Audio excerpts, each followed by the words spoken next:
Come on up. We're all going to do this as a group. It's just a couple of things that crossed my head as we went through that. I got to say, one thing, one of the great things about our nurseries, independent nurseries is, as you can see from that, they want you to be successful. And we've got Steve and Christina here from Homewood, but there are a lot of other great independent nurseries in the area, which is fantastic. In Atlanta, there is now one independently owned nursery in Atlanta, in Fulton County, I believe, one independently owned nursery now. So we are really lucky. We've got great ones. A lot of them are benefit providers. A lot of them are, all of them are supporters. You got Homewood, you got Logan's, you got Fairview. I could go on and on. There's a lot of great nurseries, and they want you to be successful, and that's the key.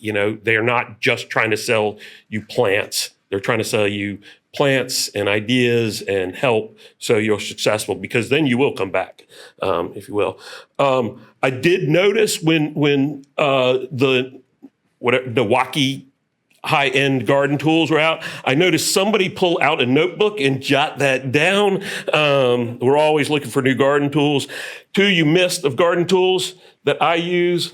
One is a pickaxe, big and small. Literally, I do go out in my woodland where I don't have really well-amended soil, and I dig my hole with a pickaxe so I don't get those really sharp sides for the planting. I would promise I'll give this up soon. I talked about planting and plants and success. Plant small. Small plants will catch up to big plants, and they are more successful. People say, I want this big plant because I'm afraid this little tiny plant will dry out and die. The truth is that big plant has a much harder time settling in. So if you get to know us, you'll find we often give away, sell whatever little plants in these little pint cup quarts, woody plants, trees and things and those things. I love those. I plant those all the time. I keep them watered the first year, and they are more successful than the large things I plant, unless a deer eats it. And also, I have a saying here that hopefully Greg will keep up with our volunteers and horticulture staff is, it's not planted until it's watered. Well, here it's not planted until it's watered and mapped. But in your home garden, keep that. It's going to rain tonight. No, water that thing in. Don't rely on the rain. And one other piece of advice, if we're going, is if you use one of those hori knives, don't take it to China and try to get on a train with it, because they do not like that, and they will try to take you to a police station. So don't do that. Same with the Felcos. I've lost at least 3 pair trying to carry them on luggage, internationally and nationally. Yeah. All right. Questions. If we don't have questions, we're going to have everybody just talk more. Go ahead. The soil testing. The question was soil test, who, what, where, and when. I think you can do that through NC State. Barb would be able to. Yeah. So extension offices have these cool little boxes and a form that you fill out. So, and that form will often tell you. So it's the NCDA who actually does the soil testing here. And there's an office on Blue Ridge. Their office is on Blue Ridge Road. So you can go there. It's just, if you turn left, where across from the art museum, you go down that road. You can obviously use the Google to find yourself there. Sometimes the Google is your friend, but only for that. Only for that. But you fill up. They tell you how to do it. You fill up your box and you take it in, and it's free in this state, which is pretty awesome. Except between Thanksgiving and March, and then it's only $4 a pop. So, yeah, your extension agent in your local county. If you don't know that person, you should find that person, because they are incredibly valuable resource for a variety of reasons. And oftentimes they have the boxes and forms as well. So I don't know if JCRA has any of that or not. Can I jump in here? I want to add another perspective here as well. So I think soil testing is valuable. And the way I see soil testing is I think especially for somebody who's really steeped in the knowledge, maybe a little more advanced in the knowledge, it can be very valuable information. I think if you're just getting into gardening, one thing to consider is that oftentimes in the urban setting, it's your biology that's off, not necessarily your chemistry. And from that standpoint, it's all about getting that organic matter into the ground, getting bacteria, that sort of thing. And I think an easy place to start is leaving the leaves, mulches, things that we've talked about here today, but also not using chemicals. Things like herbicides and fungicides, they are going to kill that life in the soil. So if you're entering into this as sort of your first time, think about biology first and foremost, in my recommendation. And then as you advance in your knowledge, those soil tests may be more helpful. So the question was, if you have a larger piece of property with a soil test, won't you get all kinds of different things? And yes, you don't do one soil test for a larger piece of property. You can do multiples. There are methods, so you don't have to do just tons and tons of them, where you take multiple samples, mix them up, and then use those in the soil sample. We talk about soil tests a lot because they are very, very important. But Basil does have a good point in what he's saying, in that those soil tests do come from ag tech kind of tradition, where it is about how many pounds of nitrogen do you need to add? How many pounds of potassium? And that really is not the way to go. It's kind of like a water soluble vitamin that you take. You can't take too much of it because you'll just pee it out. You can't put too much good organic matter in your soil unless you're piling it up on top of your plants. So, and that really is something that people need to think about. And I also, because I can't help myself, I like to talk, and I didn't get a chance to do a whole talk here. With those recommendations, people are worried about invasive plants. The number one correlating factor with the density of non-native, exotic plants in natural areas is soil fertility. The higher the soil fertility in natural areas, like woodlands and down by waterways, is that high fertility means more of those ligustrum and other exotics. And that high fertility is coming from your lawn. When you fertilize your lawns with all this nitrogen so that you get an unnatural green color that's beautiful, yes, it's beautiful, most of that nitrogen is running off and it's going into natural areas. And if you want to do one thing about invasive plants, don't start screaming about this individual plant and that individual plant. Think about fertilizers and cut them back. I never use fertilizer in my garden at home at all, ever. So the question was, and I'll say one thing and then pass it on. You've got an established landscape, and you've got areas where it's hard clay. What do you do about that? You've got areas with that's got pine bark on there. What do you? How do you deal? Do you take that off before adding things? I will tell you that we have some great resources. I'm going back to that YouTube page about garden soils, and something that a lot of people who talk about soils and adding organic matter and mixing it in omit is that we often have established landscapes, and it's hard to mix all of this stuff in. So there's that. And then I'll give you one recommendation for heavy clay, for something you can do in addition to mulching with organic matter that'll break down like leaves, is, and this won't help you till next fall, but sowing with tillage radishes. Tillage radishes are daikon radishes.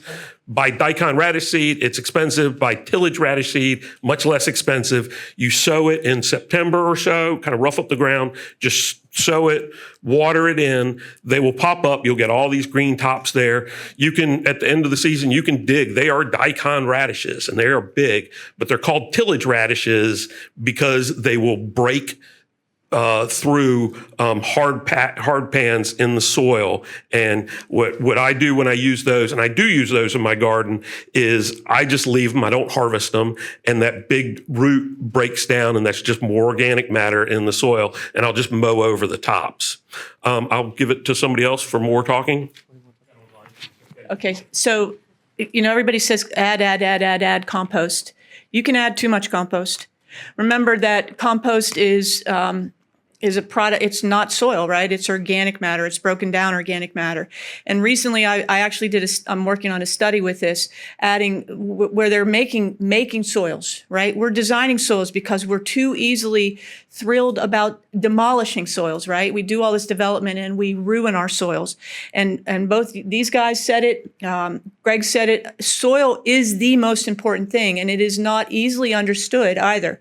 So what they're making is 30% by volume organic matter. That is too much. Because what happens is when it is wet, it is too wet. When it is dry, it is too dry. I know that sounds silly, but if you start to think about it, so that is an important thing to understand. I am not a proponent of throwing all kinds of chemistry out there, but I am the landscape extension specialist for the state. There are times that chemistry is an important tool. We don't want to overuse it. And chemistry has to do with certainly herbicides as well as fertilizers. There are many different options out there, but obviously it's about understanding your soil, understanding your slope, understanding what your goals are and how you apply those and what products you use. So I'm not going to ever say, don't ever use chemistry, because I think chemistry can be an important tool. I hope that I didn't imply not to use chemistry. I just meant to say that it's maybe more advanced for a new gardener is all. And I do agree with Barb.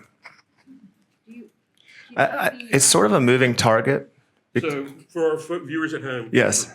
Okay. She asks, what should the soil look like, essentially? And, it's correct, healthy soil. And I'd say it's sort of a moving target because it depends on where you are in evolution. It's changing ecosystems. What plants are we talking about? What ecosystem are we talking about? So, if you're talking about, say, wildflowers and native grasses, they might prefer something with less fertility. If you're talking about maybe like a mature, an oak, which is a climax ecosystem species here in the Piedmont, it's going to need a different soil profile. So I think it's a shifting target. And I think one of the fun things you can experiment with in gardening is thinking about, okay, what ecosystem might do best given the setting here? If it is poor soil, maybe start with some native grasses and some wildflowers. So it's just a shifting target. But I think in general, a good rule of thumb that I like to follow is looking to natural systems, seeing what they do, taking a look at the soil in those natural systems, the plants, that sort of thing, because you can essentially garden with nature the way that nature gardens. A lot of that depends on, too, like he said, where you are in the realm of soil, even where you are physically.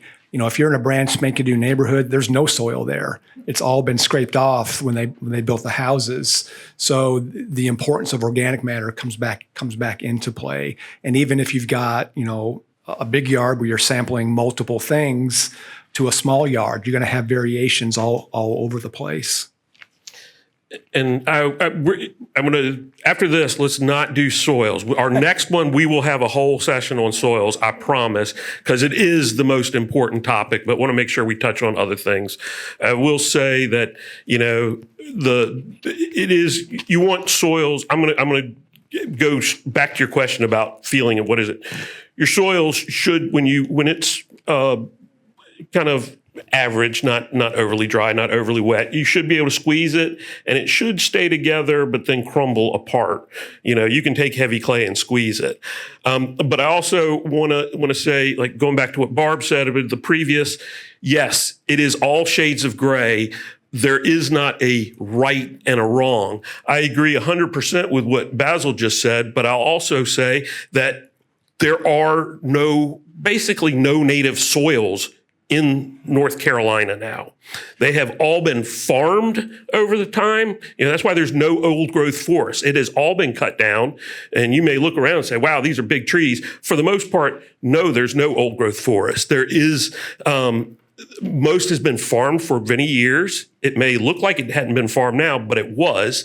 If you're in anywhere that's a built landscape, a house has gone up, that soil has been scraped and compacted, and you're down to subsoil there.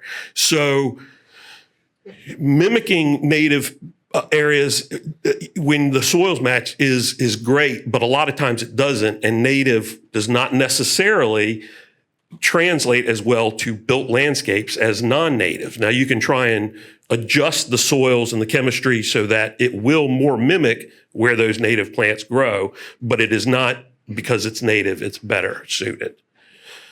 So, yeah. So what was wrong with them is the construction of them. They're not very well built. And so after a very short period of time, your hand would probably become quite tired. The blades aren't very sharp. The parts are going to fall apart. And so, again, kind of Greg mentioned this, buying the best that you can afford is really important because they're going to last you a longer period of time, right? They talk about also, non-bypass or anvil pruners, don't use those. And, the anvil pruner is, I didn't have an example of that. An anvil pruner is one where the blade cuts down onto the anvil itself rather than bypassing the anvil. And so the theory is that you crush tissue that way and you're trying to make a really good cut, right? And that's why a lot of these brands that aren't very good don't make a very good cut. And the cut is all important, right? So to get good wound closure, that's key. So that's why, but can you squish tissue with a bypass pruner? Sure you can. I told you I don't use loppers really for pruning a lot because I'm going to use a handsaw that I know is going to make a much better cut. Hand pruners, loppers can still squish tissue. They say, oh, you can cut a 2-inch diameter limb. No, you can't. You can, but do you want to? No, because you're not going to make a very good cut. So the better that, some of these brands of Felco, and certainly the Akutsuna are very nice. And I did look up Milwaukee. Dang, y'all better take out a small loan for some of those hand pruners because you were talking, I thought Akutsuna were expensive. These babies are a couple $100. They're beautiful. But yeah, are they what y'all need? No, you can get really good Felcos for $25, $30. Akutsunas aren't much more. And I'm going to mention the Devil. Amazon sells many of these products. Yeah, I do want to give you to put maybe the pruners, the different bypass pruners in perspective for many of you. If you haven't used a lot of them, what the difference can be is I grew up in a house and now I own a house where there is a pair of scissors that nobody is allowed to use. And when you do get permission to use those to wrap Christmas presents, say, and you go through that paper and it just slides through, or you use the ones that you're allowed to use every day and you try and do that and it catches and it catches and it catches because they don't stay sharp, they get nicks, they don't stay close together and bypass, they kind of gap. And those, the cheap ones, when you first get them, hey, they're sharp and really they're easy to sharpen because cheap metal sharpens easy. And so you use them, but then they loosen up and you can't tighten them. And so when you do it, you start tearing, you start crushing, you start snagging. And when you're pruning, if you have to put your body into it and really kind of wedge it back and forth, you're not using the right tool. That's not a pruner anymore, that's a handsaw. Okay, the question was, the builder planted a hedge of Japanese privet, ligustrum, that we've mentioned a couple times. They really suffered during this cold snap. Other than digging them up, what can be done? So if I were really saying what I wanted to say and not being absolutely truthful, I'd say they'll never recover, rip them out, plant something better. They'll recover just fine. You can't kill the things. That's why builders plant them, because they're one of those foolproof plants. They're crap plants. Get rid of them. Just rip them all out and have something else put in, because you're going to hate those plants forever. But you don't want to be fined by the HOA. So you could cut them. You could cut them at ground level and rejuvenate them. Okay. Yes. Let's be honest. Rip out some of them, replace with something else, then rip out more, replace with something else. You don't have to do it all at once. 2-year plan. Gardening is what he's suggesting. Saying the HOA will never allow that. Fight the HOA. We are on the liberal side of the native, non-native controversy here at, discussion here. Look for my talk on rethinking the invasive conundrum on the web. That is a bad plant. It should not be sold anymore. It should not be planted, and it should be ripped out of landscapes. And I don't say that about very many plants. Why is it bad? That is a plant that where I was talking about the density of plants in natural areas. Ligustrum is one of the very, very worst of that. It produces copious seeds. The birds love the seeds. They put them out. And a lot of native plants people think are bad really only grow on roadsides where they're mowed or sprayed and they don't have the competition. Ligustrum does really invade natural ecosystems in the woods. So.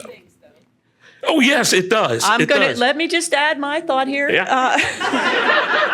I am certainly not an invasive species plant proponent, but I think we also have to recognize that many of these species that have escaped are actually serving a function. Whether we want to think that's great or not, it's not the best plant, certainly, but they do stabilize soil. They do support that system, which is super important in especially along creek banks and stuff. So I'm not saying just go out there and plant them. I'd rather we didn't. I'd rather they weren't sold. I'd rather there were options, but they are out there now. And to try to get rid of all of them would be an impossible task. So my point is that they do serve some function, an important one at that.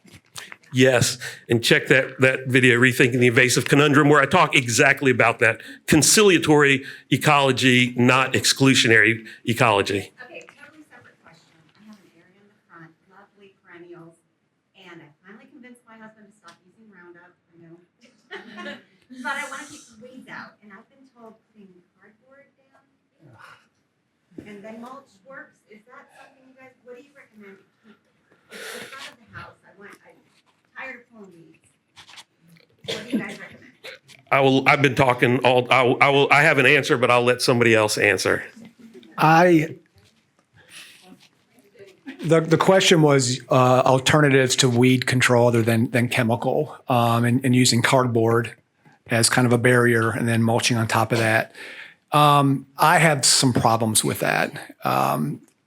Water isn't going to percolate through that initially. It's going to shed off of that. You're going to develop a whole substrata of organic matter and weed seeds on top of that cardboard, and they'll just germinate, and then you'll have that to worry about. Over time, it's going to break down. I would say newspaper might be better, but if you want to plant something back in that area, how are you going to do that through the cardboard and the organic matter and that kind of stuff?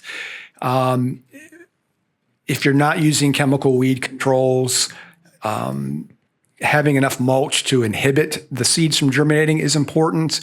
And I actually like to weed. It's very cathartic. It's thinking. It's time to think. It's part of being out in your garden. But doing those cultural things, not using compost or topsoil that's got weed seed in it, having organic matter down already to inhibit that from happening anyway. I got cornered at a talk in Asheville by somebody that was like, because I said the same thing, and they had to shoehorn her away from me because I said the same thing, and this was something that this person believed in very, very firmly. I've not had any success with doing those things because of those things. You can try them, and you might, but I would encourage you to use something a little bit more porous because you want the organic matter that's on top of that to go down to your plants, and it's not going to go through that cardboard. The water's not going to do that too, and there's going to be some temperature things also. Some of you guys might think differently. I'm not sure. I have another way to think about this also. And just keep in mind, I see my craft through a certain lens, and that is I really like to work with natural systems. So one of the ways I like to deal with this issue, which is sort of how I got into Piedmont prairies and high density forests and thickets and things like that, is don't leave vacant space. Yeah. Plant fully, because you can just use plants to keep other plants from growing. And so what I sort of do in my garden now, and I do actually love weeding, but I do have my garden out to where I have to do no weeding ever because there are communities of plants that I manage. I don't manage individual plants. I manage communities of plants, and that's just a very different system. I said I wasn't going to say anything. I lied, because something what we don't talk about when we talk about weeds is, and it get mentioned here about gardens. A garden is a journey. It's not an end. You don't finish a garden. It is always a process. If you put cardboard down and things over it, your weed seeds are still under that cardboard. And when that breaks down and you disturb the soil, you plant something else, a bird goes in there, squirrel, those weed seeds will germinate. They are there. So you either have the option of putting something that is absolutely not going to let them go through or break down, like plastic, which is the worst thing you can do. I'm not recommending that. That is terrible for a variety of reasons. But your best bet really is to let weeds germinate, get rid of them, let them germinate again, actually encourage them by roughing up the soil and exposing them to sunlight and getting rid of them. That might be using Roundup. It might be hand weeding. Newly germinated things, you can take a scuffle hoe and get a lot of those out. But if you have weed seeds in your beds, you will have weeds coming up until you've kind of depleted that supply. But that also means you can't let weeds, after you've done that, grow until they flower and set seed, because then you've put more weed seeds back in the system. So it's really about getting rid of it and then staying on top of it, because it doesn't stop right there. And unfortunately, what we've told you to do, get leaves and get organic matter, you're often bringing weed seeds back into your garden. So I consider mulch to be the underwear of the landscape. Maybe we all wear underwear, whether we want to see it or not is a different question, right? So what do? Mulch is a really important tool again, but we overuse it. We spread it everywhere. So we have a sea of underwear. We've got a tree here, we got a shrub here, we got a shrub here. Buy these people's plants, as Basil said, and plant densely.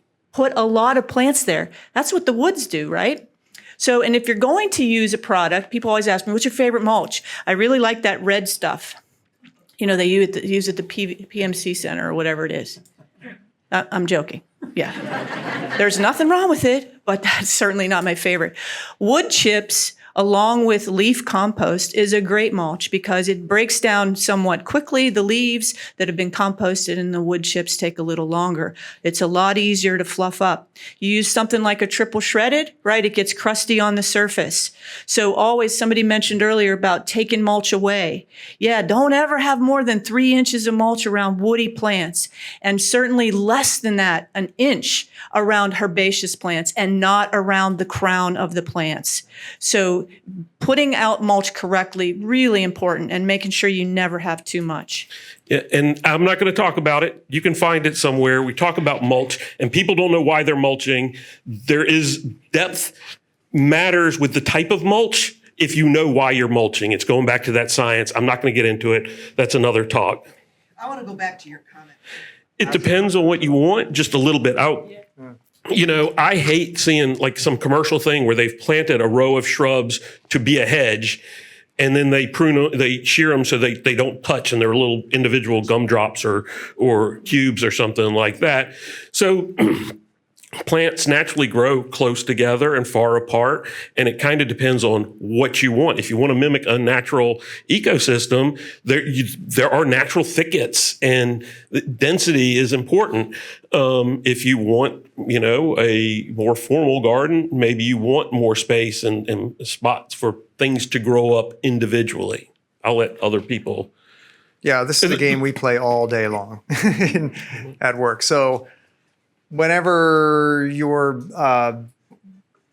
looking for, I've totally lost my thought now. Don't trust the tags. Don't trust the tags. Yeah, sorry. So we always tell customers, don't trust the tags. Plants don't read their tags. That's what we say. The plants do not read their tags. We always try to fix it because we're trying to be realistic. Most of the tags you see on a landscape plant in a nursery are going to be, like Mark said, they produce it for the entire country. It's not for all seasons. It's not for all zones. we have a longer growing season here than they do up in Oregon or Canada. So those tags are made just generally for all plants, for all places. You can't trust that at all. Again, talk to a pro. Try to ask the questions. You know, how big is this plant going to get? We try to put realistic sizes and expectations on our signs and our tags that we make at the nursery. And you might have the Homewood tag that says this plant grows 6 to 8 feet tall and 10 to 12 feet wide. And then the grower's tag is down there on the bottom somewhere, and we forgot to take it off, and it says 2 to 3 feet tall and 4 to 6 feet wide. And people bring that up to us all the time. And I will say, do the homework. there are some plants that the nursery industry and the Arboretum work with a program called Choice Plants, where Steve and Christina are part of that, and wholesale growers are. And we have some tags that we've put out that we probably need to update the sizes because we've been wrong about that. So it isn't really that people are trying to fool you. It's people are trying to give you good information on those tags. But the best thing you can do is take a walk through gardens, botanic gardens, where things are labeled, where often, like with us, you can go on the website and see what plants are here and where they are and go look at them. You know, you don't go to decorate well, some people do, but most people don't go to one place and get all the furniture at one time for a room or for their entire house. You don't have to go to the nursery and get everything all at once. You can think about it and see what's out there and see what you like. And one thing that I know most independent nurseries like to do is they like to get plants for you. If you don't have to have it today, if you don't have to have the Amazon mindset that I want it now, it's got to come, you know, within 24 hours, they don't order plants all year round, but I think y'all will keep somebody's name and contact information and what they want. Specialty we do all the time. And Special orders. you get a customer for life if you can get their plant for them that they want. So question was, a new gardener wants to get into vegetable gardening.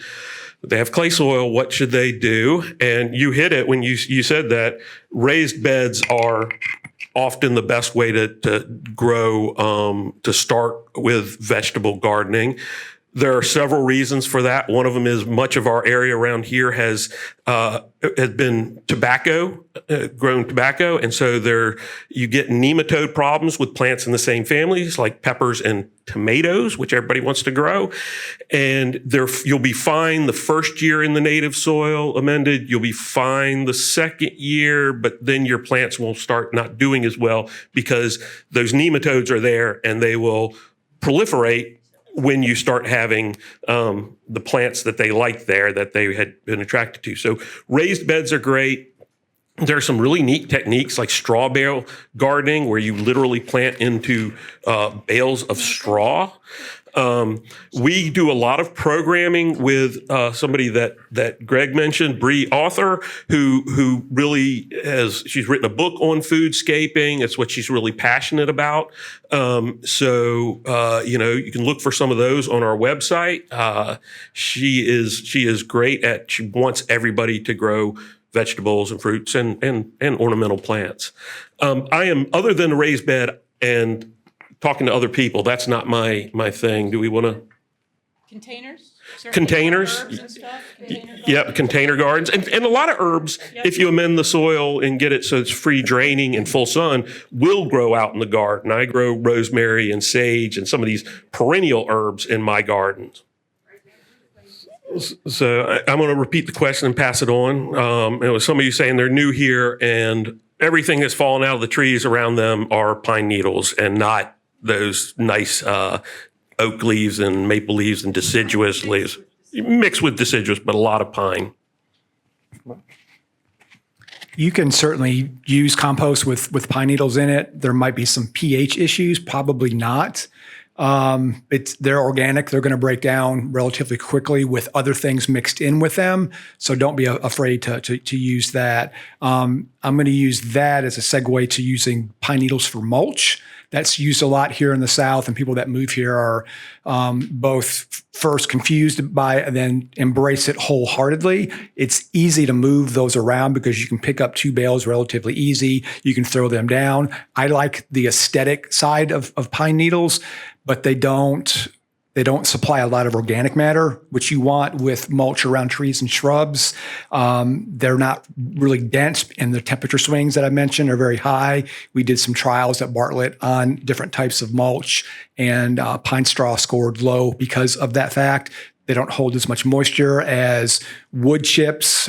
Wood chips and compost mixed together are probably the best thing you can do in terms of improving health of the soil and the plant. It's readily available. So I always like to mention that to people, that it looks nice, but they don't recharge as much organic matter. They don't supply those other cultural things. I've worked at places where there was a church down the street from me in Charlotte that the Boy Scouts would come and spread pine needles every year, and they burnt down their sign because they covered up the landscape lighting. They're volatile. There's resin in the pine needles. That's something to be cautious of.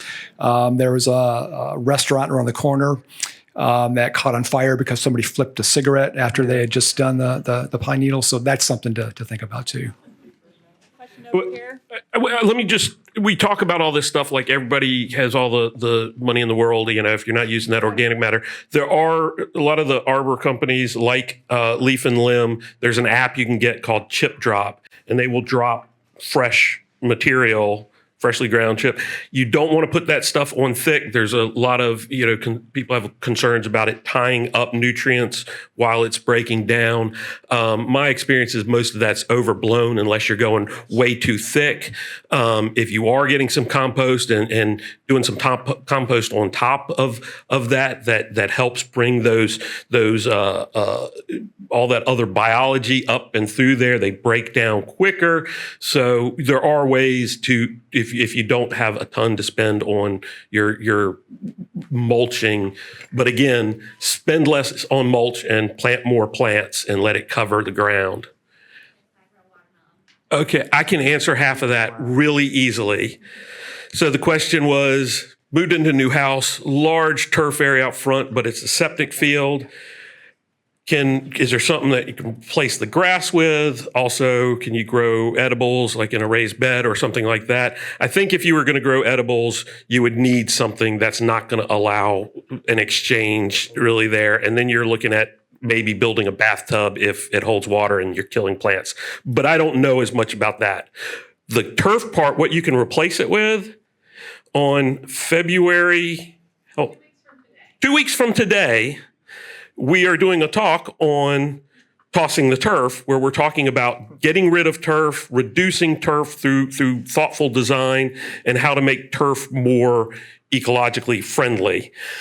So where we're going to be talking about really getting rid of turf and converting it to a flowering lawn, those are all plants you can plant over a septic field without any worry.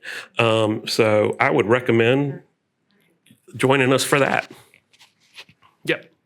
Sure. The question is, we talked earlier about Zone 7B and the zones around the country based on temperature, but there are also heat zones, especially for this side of the world where we have hot summers and hot nights.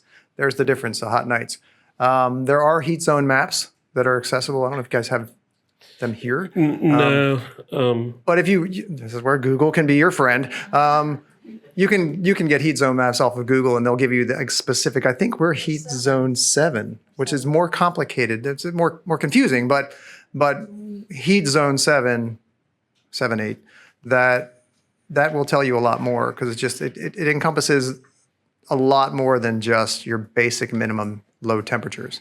We're really talking about highs and hot nights and all the things that go along with that. Yeah, and I want to, if you walk around this garden or around neighborhoods, we had that cold weather, high winds, saturated soils because it had rained a lot, on Christmas Eve, those temperatures. And there are plants in the Arboretum that are 100% hardy, that are crispy because of the wind.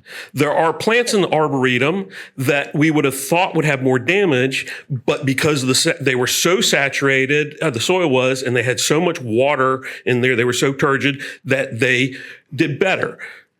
Hardiness zone is average annual minimum temperature. It is not an end-all, be-all. It is a guide. Don't look through things and say, wow, I'd really like to try that plant, but it says it's zone 8. I can't grow it. And it really doesn't mean anything when it says it grows from zone 5 to 10. That is used as a shorthand for this will take it really hot and will tolerate the cold temperatures through zone 5. But it's really average annual minimum temperature is what that means. But it is just one data point. It is a really useful one. And due to public outcry, we sometimes use that range of hardiness zones where it shouldn't, because it's average annual minimum temperature. So it's about what the cold is on the coldest night or average cold every year. So it's just a useful thing. Yeah. Where do you find for specific plants the heat zone? It just never really caught on because I can't remember what it even exactly the heat zone is in terms of, like, I know average annual minimum temperature. It's like the number of days above 89 maybe, there's a temperature where for plants, a lot of biological functions stop, but you're going to find much less information about that on individual plants. You can look in the NC State Horticulture Plant Toolbox. It has an extensive list of plant materials. For North Carolina, it lists many of the pros and cons of those plants. It indicates it's native and invasive or whatever. So it does have a lot of information. Whether it has anything about heat zones, I don't know. But that's, again, where you talk with, other gardeners in your area and find out what might be going on. And remember, with climate changing, you can experiment with some of those that they would say, oh, these are only zone 8. You can certainly experiment with bringing some of those plants up. We're seeing more success with live oak here, things like that. So, do some of that experimentation, see what works yourself. And if it's not working in that spot in your garden, there's a really cool shovel that Greg suggested you can move it to a different location. Give those things a try. That's as a journey, like these guys said, is really an important thing to think about. That shovel's good for digging out dead plants too. I've used it for that more often than not. One of the things to tie in, and if you haven't gotten the theme yet, is this whole thing of networking and talking to local garden center folks, coming to these sorts of things, seeing what the next lecture we're going to do is about. This incredible network of people, neighbors that garden, get tapped into that, and not to be underestimated in this whole realm of zone, heat hardiness. Too much water, not enough water is the quality of the plants that you're putting in the ground. You get what you pay for in all factors of life, and plant material in particular. So if you're shopping at a big box store where all those ligustrum and Leyland cypress have been sitting in a tractor trailer box for the whole weekend and then put them out on Monday, yeah, it's $10, but you're going to go through all that heartache and headache of planting it, mulching it, taking care of it, and it's not going to be happy. So buying good quality plants helps kind of hedge your bets with all of those things that we're talking about. Okay, so the question was, how high is Laurel's fence to keep the deer out? She actually, I think the key to her success there is the fact that she has a Great Dane and an electric, like an invisible fence around that. So yeah, her fence is actually very short. It's only maybe 3 feet tall. Yeah, I'm not sure why she hasn't experienced the deer issue yet. No, because she has tons of roses magic. growing along it, but it's the dog. It's mostly the dog. Yeah, so get a dog. Get a dog. Okay. I displayed a few silky sods, but before we leave the deer question, I'll just throw some crazy thing out there. Bounce dryer sheets. I know a local nursery who swears by them and is probably buying them out in large quantities. You may never be able to find them again. It actually works. And even when you don't smell it anymore, I guess the deer still smell it. Now, you got to put a weird looking white flag in your plant, but hey, If you got deer issues, it might work. You can There tuck it are in. so many different silky saws. One of the ones I showed is one called Zubat that has a curved, kind of a curved blade. There are many straight blades. I don't remember all the models, but certainly you can go to there are a few places that do sell them. Not going to mention the devil again, but there are certainly. I don't believe that A.M. Leonard sells them. Cheryl Tree sells them. I think Tree Stuff, who might be bought by Cheryl now, sells them. So there's many places that you can find silky saws. Okay, 2 questions. First one is they've been seeing a lot of camellia topiaries. Is there any issue with doing a lot of pruning on mature camellias to show the bark, the branches, the structure, or I guess pruning them into ducts or something on the top? I don't know that I'd noticed that trend, but I used to work at a garden that had a national camellia collection. We had about 3,000 camellias. Now you can't hurt them. You can whack them back. Rejuvenate them. You can rejuvenate them. You be careful with some plants that you rejuvenate like that. In that a lot of camellias are grafted, so if you go too low, you can get not what you want, but the rootstock. But yeah, that's one of those plants that you can do a technique called hat racking, where you basically take off everything and make it look like a hat rack, but instead of just whacking it off, you kind of make it get a little wider as you go down, and that way when it flushes out, it's a little bit nicer.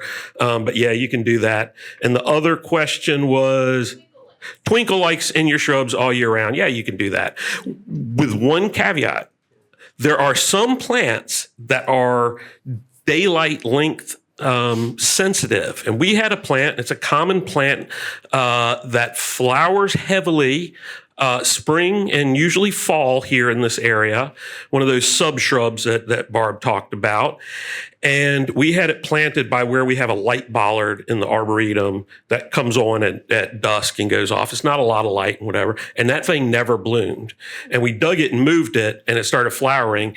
And it was then that we realized it flowers spring and fall because it responds to the day length getting shorter, not temperature. And by doing that, it did. So that's the only thing I would say about twinkle lights, but Tree lights, I see cities doing it all the time. They're wrapped oftentimes very tightly. As you can imagine, they're going to girdle those plants. So leaving them on too long in that case is an issue. If you go out and loosen them every so often, just think about what's happening to the plant is growing. So just be sensitive to that. Yeah. And there are light issues with many plants, right, actually. So even turf grass may respond to too much light or not enough light in some cases. Yeah. And now with LEDs, you don't have to worry about the heat thing on there. So when we have a drought, they don't put your plant up in flames. Y'all, just want to say, I know we're getting close to the end, but before I go, I just want to say we at Leaf and Limb sponsor this event because I personally love JCRA Arboretum, and our company loves this place. I got involved about 10 years ago, and it's been a pretty amazing journey. There's so many fun ways to get involved. I'd encourage you, as you embark on your journey, find what you love in this. There's so many great classes here, programs. We do events. And for the price of a dinner of 2, maybe even less if you're getting a bottle of wine, you can get a year-long membership. It's really reasonably well priced, and that'll give you access to a lot of cool events, lots of fun stuff going on throughout the year. So I'd encourage you, become a member, get plugged in, and your money is going to something good. So yeah, thank you.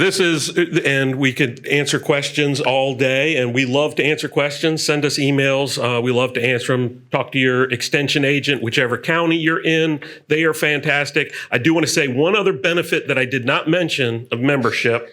I'm not trying to do a hard sell on y'all, but in addition to great information, early access to programs, great member benefits outside the Arboretum with our friends and partners, you get plants.